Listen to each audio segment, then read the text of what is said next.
A gente começa hoje uma série de mensagens acerca, que eu intitulei Casos de Família. Algumas pessoas vieram me perguntar: pastor, tem a ver com aquele programa da televisão? Não, tem nada a ver com aquele programa da televisão. O nosso propósito aqui é apresentar para a igreja que aqueles personagens bíblicos, históricos, que estão lá nas Escrituras, eram homens e mulheres como eu e você, que lidavam com situações do dia a dia como eu e você temos que lidar.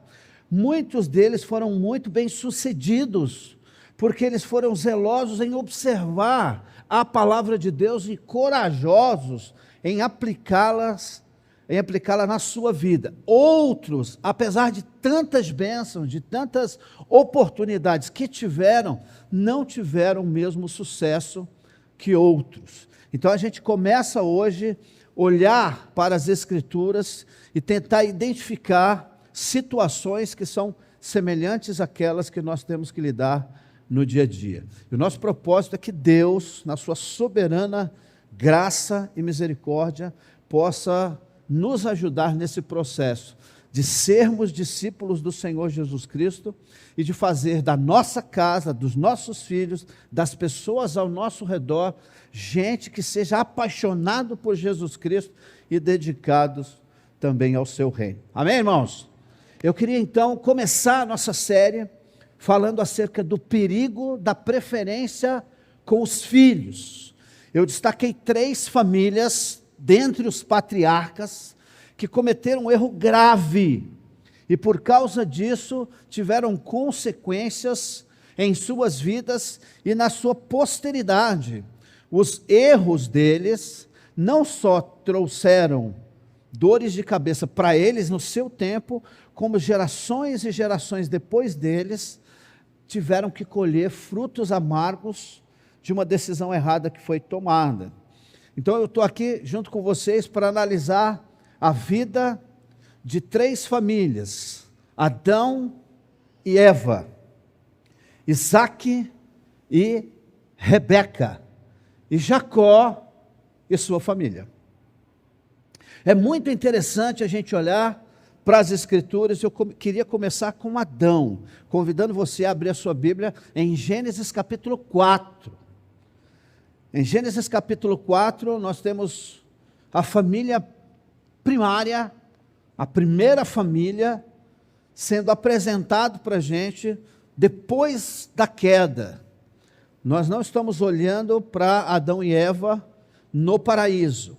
Estamos olhando para ele depois que eles saíram e foram expulsos do paraíso. Os versículos 1 e 2 no capítulo 4 diz assim: Adão teve relações com Eva, sua mulher, que engravidou. Quando ela deu à luz a Caim, ela disse: com a ajuda do Senhor eu tive um filho. Tempos depois, ela deu à luz novamente ao irmão de Caim, que ela chamou Abel. Vamos orar? Pai, mostra-nos o que o Senhor quer falar com a gente nessa manhã. Nós queremos ser instrumentos em Tuas mãos, para poder abençoar aqueles que nos cercam. Nós queremos ser, ó Deus, sim, homens e mulheres que vivem para a glória do Teu nome. Então ministra, Senhor, mais uma vez, nos nossos corações, aquilo que o Senhor quer falar para a Tua igreja nessa manhã. Nós oramos, Senhor, no nome precioso de Jesus, e você diz? Amém.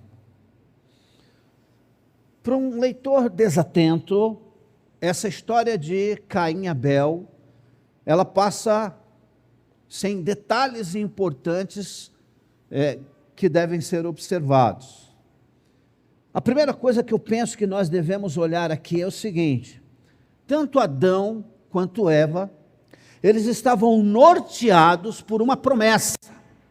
Deus havia feito uma promessa para Adão e Eva. Qual era a promessa? Ele havia colocado o casal para fora do jardim do Éden. E Deus fez uma promessa para aquele casal, que o descendente da mulher, um dia, na história, no futuro, o descendente da mulher esmagaria a cabeça da serpente que os influenciou na errada tomada de decisão lá no paraíso. E que então Deus restauraria plenamente a comunhão deles com o soberano Criador.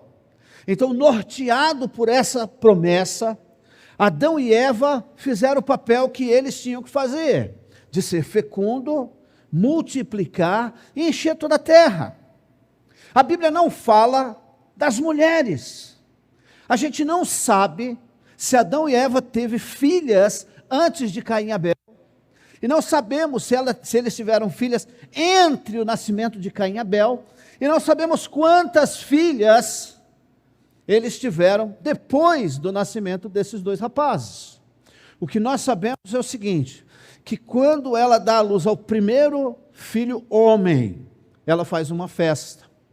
Você consegue olhar comigo o texto? Veja a postura, a atitude, veja a expressão que Moisés, com muito cuidado, ao escrever esse texto, ele nos dá indicações do que está acontecendo no coração de Adão e Eva. Os dois estão unidos, os dois estão com o mesmo propósito, o mesmo desejo, eles estão norteados pela promessa. E olha o que acontece. Adão teve relações com Eva, sua mulher, e engravidou. Quando deu à luz a Caim, ela disse: com a ajuda do Senhor, tive um filho homem. Logo em seguida, o texto diz: depois de Caim, eles tiveram também Abel, irmão de Caim. Onde estão as bexigas? Onde está a língua de sogra? Onde é que está o bolo no nascimento de Abel? Não tinha. Por quê? Porque na cabeça de Adão e Eva, o Redentor, aquele que esmagaria a cabeça da serpente, era Caim. E eles então cercaram Caim de uma forma desorganizada, de uma forma destemperada, desequilibrada, dando a Caim tudo o que Caim queria. Caim nunca recebeu um não na vida dele. Tudo que Caim queria, Adão dava. Tudo que Caim desejava, Eva providenciava. O texto posterior vai dizer para a gente que passando um tempo, e a gente não sabe quanto tempo, o que a gente pode dizer é o seguinte, é que eles já eram adultos quando isso aconteceu. Os dois decidem fazer um culto de gratidão ao Senhor. E cada um vai ofertar daquilo que lhe era proveniente. Caim ofereceu do fruto da terra, enquanto Abel ofereceu do melhor e mais precioso que havia entre os seus rebanhos. Deus aceitou o sacrifício de Abel e rejeitou o sacrifício de Caim. Quando Caim recebeu um não de Deus, ele ficou possesso. Ele ficou transtornado. E aquilo se transformou em veneno no seu coração. Irmãos, nós não podemos deixar passar desapercebido que houve um desequilíbrio na casa de Adão e Eva.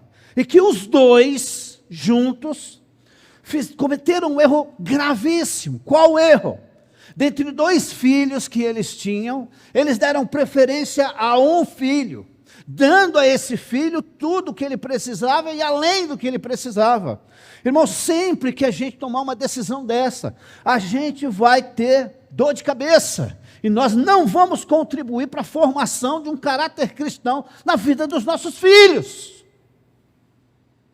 Eles não entenderam qual era o papel do Redentor. Por isso, colocaram toda a sua esperança no seu primeiro filho. O que isso gerou? Qual é o risco? Duas coisas aconteceram na vida de Caim e Abel. Primeiro, desapontamento. Um desapontamento profundo no coração de Caim, porque ele nunca tinha recebido o quê? Ou não. Irmãos, só pensem comigo um pouquinho. Se você lê a Bíblia, principalmente ali o Pentateuco, você vai ouvir, você vai descobrir que Deus fala mais não para nós do que sim. Deus está sempre dizendo para nós: não faça isso, não faça isso, não cobice, não fale mal, não dê mau testemunho. A Bíblia está cheia de Deus dizendo não para nós.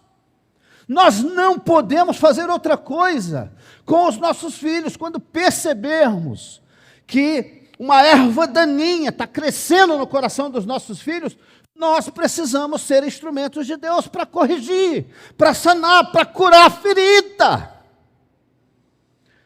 Adão e Eva não tiveram essa sabedoria, e a gente sabe qual foi o resultado. O resultado foi intriga entre os dois irmãos. E Caim planejou uma forma de se vingar do irmão. E aqui é onde está a questão, não é, Cris? Geralmente a nossa ira não se direciona ao pai, mas ao irmão. E nós vamos ver que dessas 3 famílias que cometeram o mesmo erro, o erro de demonstrar, de dedicar, de investir da sua atenção sobre um filho em detrimento do outro, trouxe, antes de qualquer coisa, intriga e desapontamento no relacionamento dos filhos. Irmãos, como é comum nós encontrarmos famílias em que os irmãos não se dão. Eles são inimigos naturais. Por quê? Porque de alguma maneira no processo de educação, de alguma maneira na formação do caráter, da personalidade dos nossos filhos, eles se sentiram injustiçados de alguma forma. Não é incomum nós encontrarmos famílias com essas histórias. O filho se dá melhor com um amigo do que com o irmão. Lá na nossa casa nós achamos uma forma bem joinha de resolver o problema. Como? Nós nunca permitimos que as nossas filhas batessem boca e se desrespeitassem uma a outra. Eu não estou dizendo que elas nunca fizeram isso, está entendendo? Por quê? Porque eu sei que a minha filha, tanto a mais velha quanto a mais nova, elas possuem uma natureza pecaminosa. Elas têm dentro de si inclinações para tentar fazer com que a sua vontade prevaleça sobre a outra. Mas nós entendemos que nós éramos instrumentos nas mãos de Deus no processo de educação, no processo de formação de valores na cabeça e no coração das nossas filhas, de modo que desrespeito nunca foi aceito na nossa casa. Nunca foi. A diferença entre as nossas filhas é de 5 anos. É muito fácil para um filho com uma idade tão avançada, principalmente quanto o outro é menor, prevalecer sobre o outro nessa idade. E se nós não formos cuidadosos para trazer equilíbrio, direção correta na vida dos nossos filhos, nós vamos colher frutos amargos, como Adão e Eva colheram na história dos seus filhos. Em um dia, Adão e Eva perderam quantos filhos, Timóteo? Em um dia, perderam os 2 filhos numa tacada só. Nós somos advertidos, irmãos, essas histórias horríveis que tem na Bíblia, serve para nós como advertência, serve para nós como repreensão, como instrução, para a gente não cometer o mesmo erro que esses homens de Deus cometeram. Nossa é a responsabilidade de levar saúde emocional, física e espiritual para a nossa casa. E movidos por uma promessa, a motivação estava correta. Eles precisavam esperar a chegada, a vinda do Redentor, claro. Mas a conclusão e a postura que eles tomaram estava equivocada. Aqui uma palavra para a gente pensar, né? Eu estava conversando com o pastor Carlos Henrique essa semana, e ele falou assim: graças a Deus, pastor, não é? Eu não tenho esse problema. Eu falei, como assim? Eu só tenho uma filha. Então, assim, quem tem uma filha só precisa tomar um cuidado. Se não cometer o mesmo erro que eles cometeram com Caim. Qual foi o erro? De tratar o filho como se fosse um Deus. E não educá-lo corretamente. Mas não tem o problema da preferência. Porque assim como a Silvia, não é, Silvia? A Silvia também só tem o Pedrinho. O risco que a gente corre é de desequilíbrio na hora de dar a atenção, a educação e a disciplina quando seja necessário.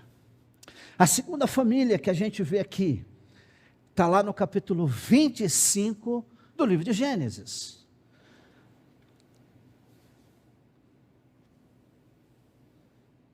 Capítulo 25 do livro de Gênesis, os versos 27 e 28, diz assim para a gente.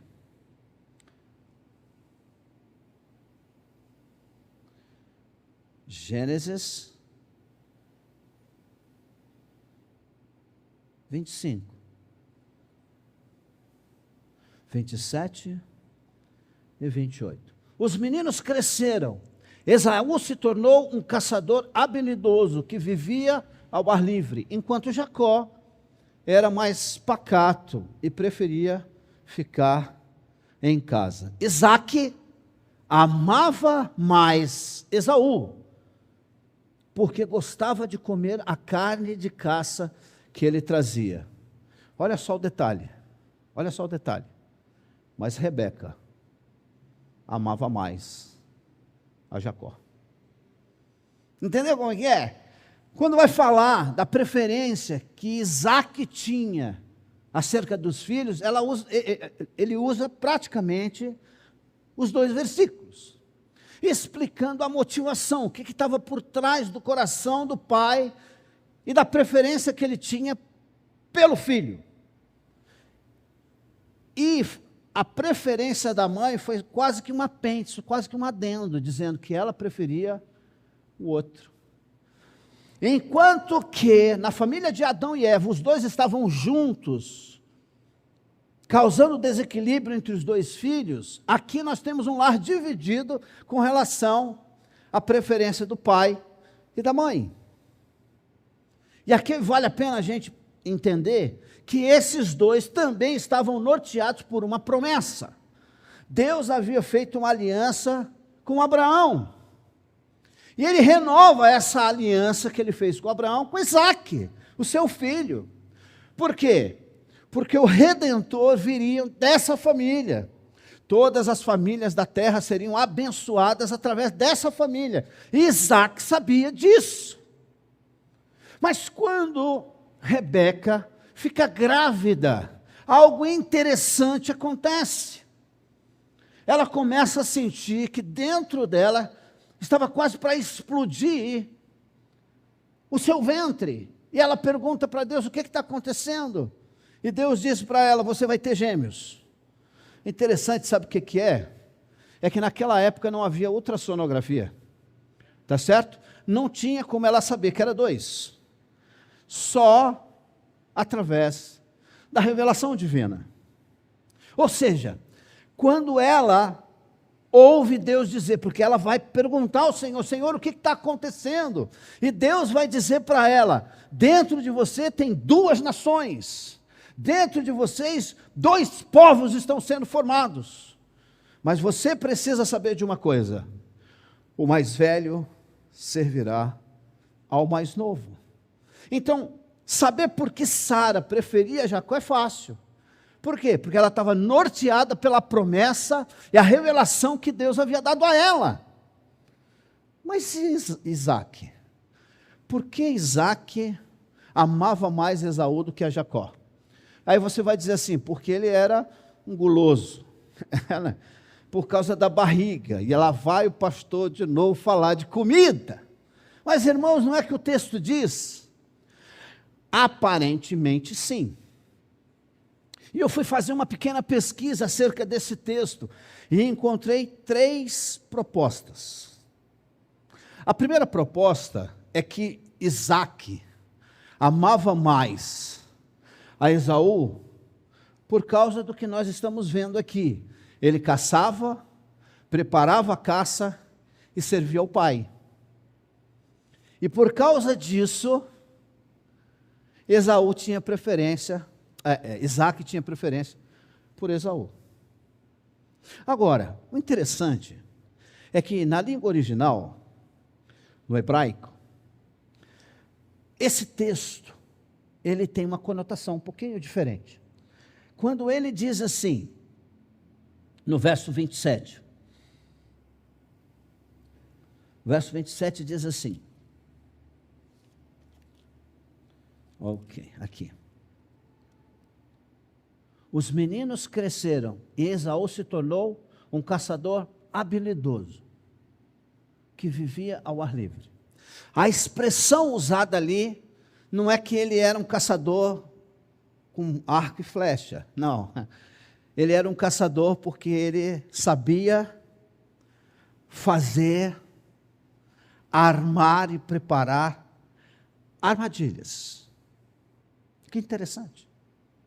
E a expressão que ele diz assim no verso 28, quando ele diz assim, aliás, no verso 27 ainda, porque Esaú gostava de comer a carne de caça que ele trazia. A expressão pode ser traduzida da seguinte maneira, que na boca de Esaú havia armadilha. E a ideia é que Esaú era um paparicador. Ele era alguém que bajulava o pai e tentava manipular a mente e o coração do seu pai em seu favor. Agora, se eu estou certo, e os irmãos cresceram ouvindo da profecia que Deus havia dado, de que o mais velho serviria ao mais novo, faz todo sentido o irmão mais velho viver paparicando o pai para conseguir do pai o quê? O benefício da primogenitura. Ele queria a atenção do seu pai, para isso ele fazia tudo que estava ao seu alcance para poder conquistar o coração do seu pai Isaque. Irmãos, você já viu isso acontecendo em algumas famílias?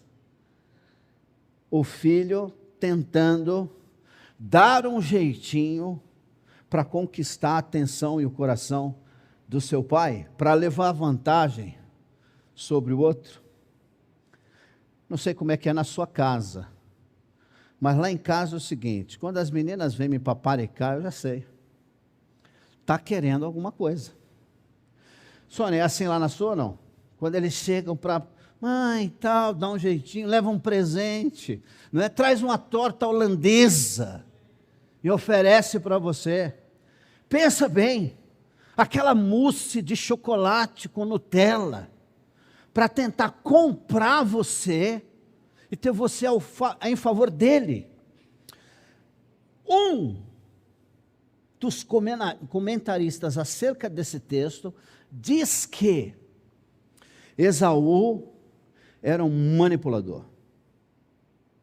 E por isso, o seu pai caiu na sua teia.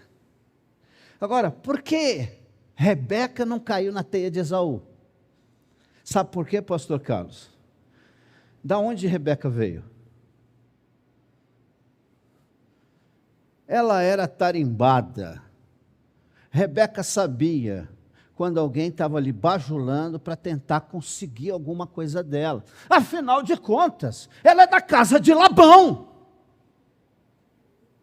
Aquela mulher era pós-doutorada em armação.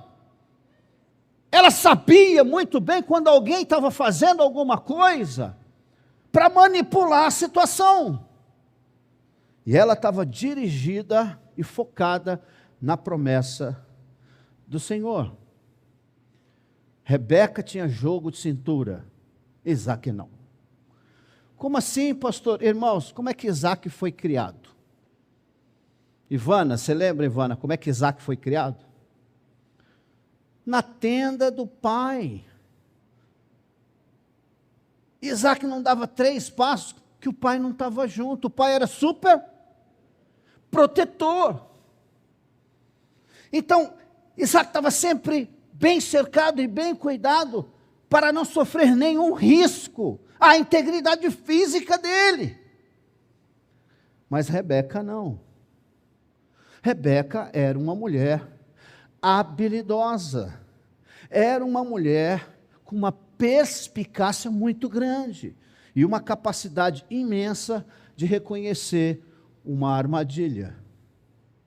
E para poder dar a volta por cima, para ela poder inverter uma situação que estava caminhando na direção errada, porque Isaac estava querendo beneficiar a Esaú. Nós sabemos porque depois disso, o texto vai dizer que ele vai ter um problema nos olhos. E na cabeça de Isaac ele está dizendo assim: eu vou morrer. E eu não posso morrer sem antes abençoar os meus filhos. E Rebeca percebe a situação e ela toma a iniciativa de inverter o processo. Ela engana o marido numa conspiração com o filho menor, para que a bênção seja dedicada à pessoa certa, aquela que havia sido prometida por Deus. Agora, irmãos, eu não estou dizendo para você que ela estava certa no que fez.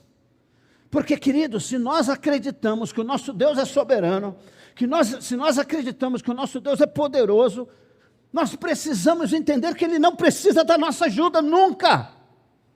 Nós podemos ser cooperadores, mas Ele não precisa da nossa ajuda. Sempre que eu, você ou qualquer um tenta dar uma mãozinha para Deus, sai problema.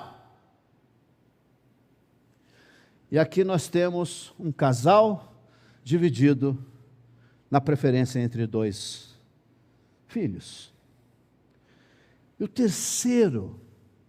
a terceira possibilidade,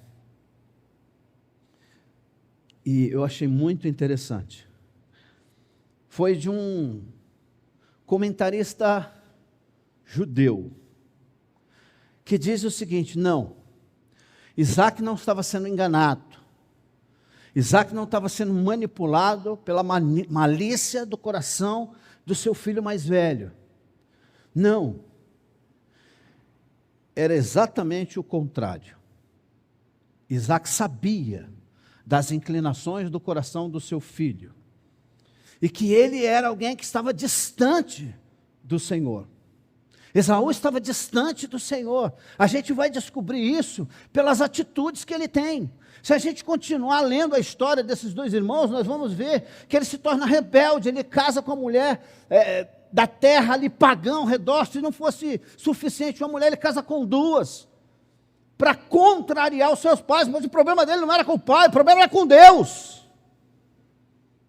O problema é com Deus. Irmãos, é o seguinte, deixe-me dizer um negócio para você.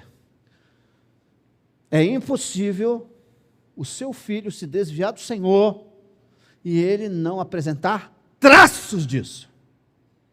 É impossível. O que pode acontecer é o seguinte: você fazer vista grossa. Você pode fazer vista grossa e fazer de conta que não sabe o que está acontecendo.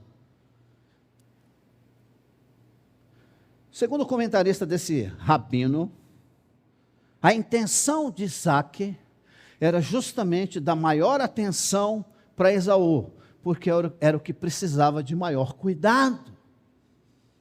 Irmãos, como isso faz sentido para mim? Como faz sentido? Por quê? Porque, queridos, eu tenho 2 filhas. E se uma dessas filhas começar a demonstrar que o coração dela está se distanciando do Senhor, eu vou fazer tudo que tiver ao meu alcance. Eu vou me desdobrar em 4, 5, para tentar resgatar minha filha e trazê-la de volta para o Senhor. Se uma está saudável e outra está doente, quem precisa de mais cuidados?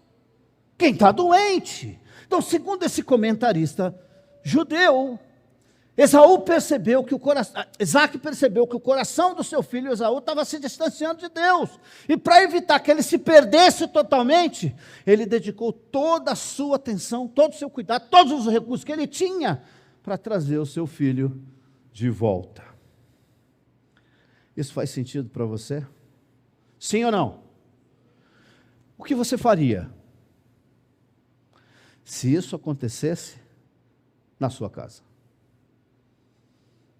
O que você faria, meu irmão e minha irmã? Você faria vista grossa? Faria de conta que você não estava sabendo o que estava acontecendo? Todo mundo sabe, menos você.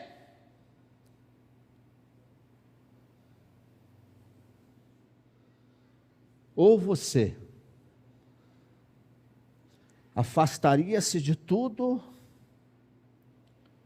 que pudesse impedir você de se dedicar ao resgate e ao cuidado do seu filho. Eu penso que essa terceira possibilidade faz todo sentido se nós formos colocar Isaac como um homem inteligente. E eu creio que dos patriarcas, Isaac foi o que teve melhor condição, maiores privilégios. Dentre os patriarcas, ninguém teve uma vida tão tranquila quanto Isaac. Agora, você lembra que Abraão era um homem de muitas posses, para poder gerenciar e administrar todos os bens que Abraão tinha. Isaac tinha que ter uma grande capacidade administrativa. Ele devia ser top em matemática. Ele devia ser o camarada especialista em botânica. Ele devia ser alguém dedicado à pecuária, era um homem inteligente. Nós não podemos julgá-lo como um insensato. O grande problema havia uma divisão na casa de Isaac. E o coração de Rebeca estava com o filho mais novo. E o coração do pai com o filho mais velho. E nós sabemos qual o resultado. O resultado foi desentendimento e rivalidade entre os irmãos. Desentendimento e rivalidade entre os irmãos. Independente, irmãos, dele estar sendo enganado, e ele ter o seu cozido preferido e ser ludibriado pelo seu filho por causa do cozido, se ele estava tendo aquela ideia de que o filho estava se perdendo e precisava de ajuda ou não, independente de qual situação pode se encaixar melhor nesse texto, aquele casal cometeu um erro grave, que foi o de ter preferência entre os filhos, e isso lhe trouxe dor de cabeça para eles e para a descendência posterior. Queridos, você não pode ignorar as Escrituras Sagradas. Quando Deus coloca alguma coisa na nossa mão e nos abençoa, aquilo tem que ser uma bênção. Não faça daquilo que é bênção motivo de desentendimento e rivalidade. Não permita que desapontamento e intriga surja no meio da sua casa e você cruza o braço. Não faça isso. Quando a gente fala acerca de casos de família nas Escrituras, a gente vai se deparar com situações como de Adão e Eva, Isaac e Rebeca. Mas não para aí. Nós temos um terceiro patriarca. E o nome dele é Jacó. Quero convidar você a abrir a sua Bíblia em Gênesis capítulo 27. Aliás, Gênesis capítulo 37.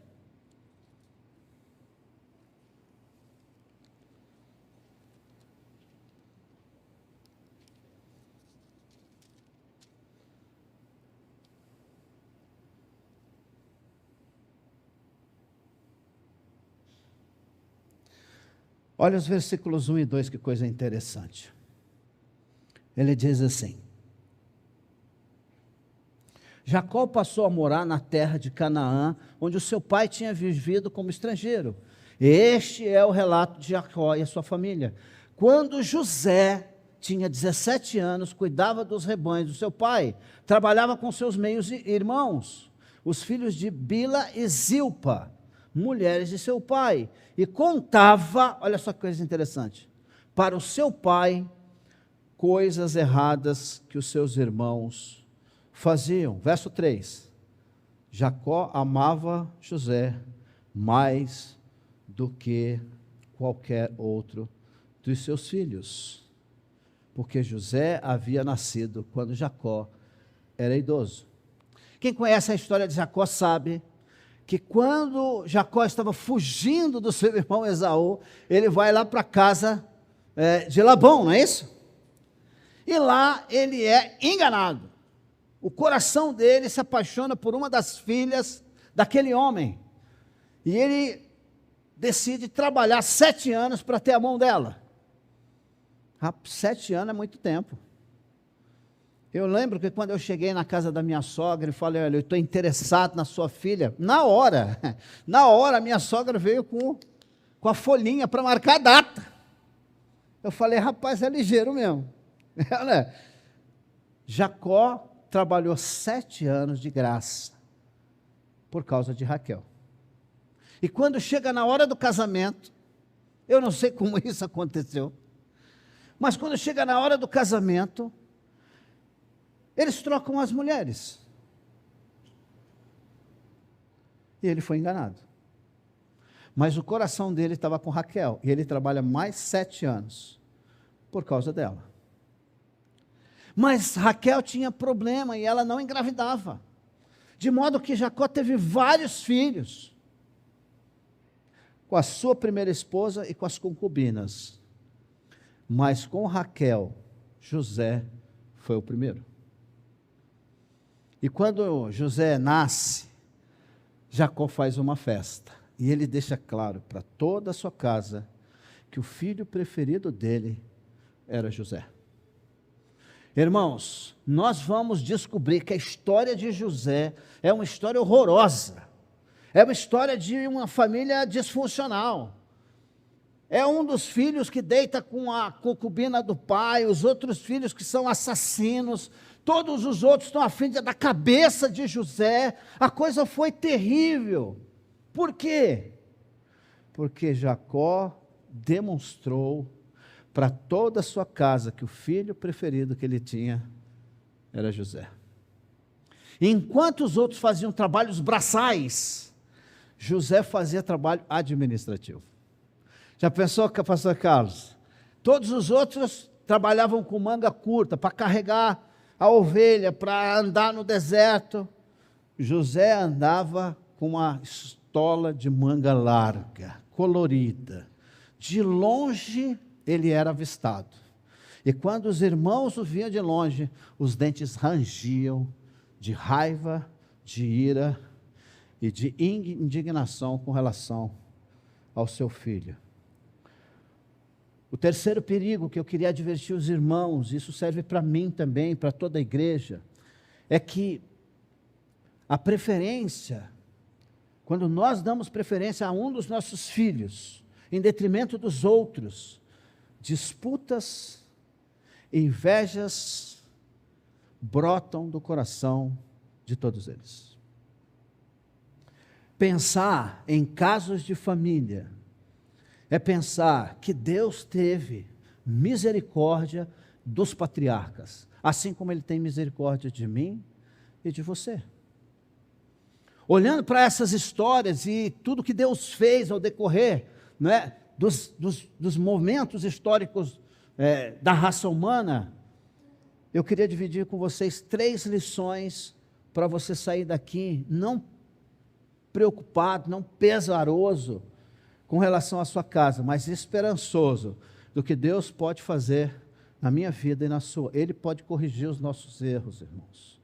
Deus pode fazer muito mais do que pedimos ou pensamos. Ele pode restaurar toda a nossa casa. Alguém pode dizer amém? Deus pode restaurar toda a nossa casa. Nós cometemos erros, nós caímos, nós ficamos prostrados, mas aqueles que são amados do Senhor, aqueles que pertencem ao seu povo, de modo nenhum ficará prostrado, porque o Deus de Israel, o Deus de Isaac, o Deus de Jacó, o Deus de Adão, o Deus e Pai do nosso Senhor Jesus Cristo virá em nosso socorro, e se nós confiarmos nele, nos dedicarmos a ele, ele pode restaurar tudo aquilo que foi quebrado.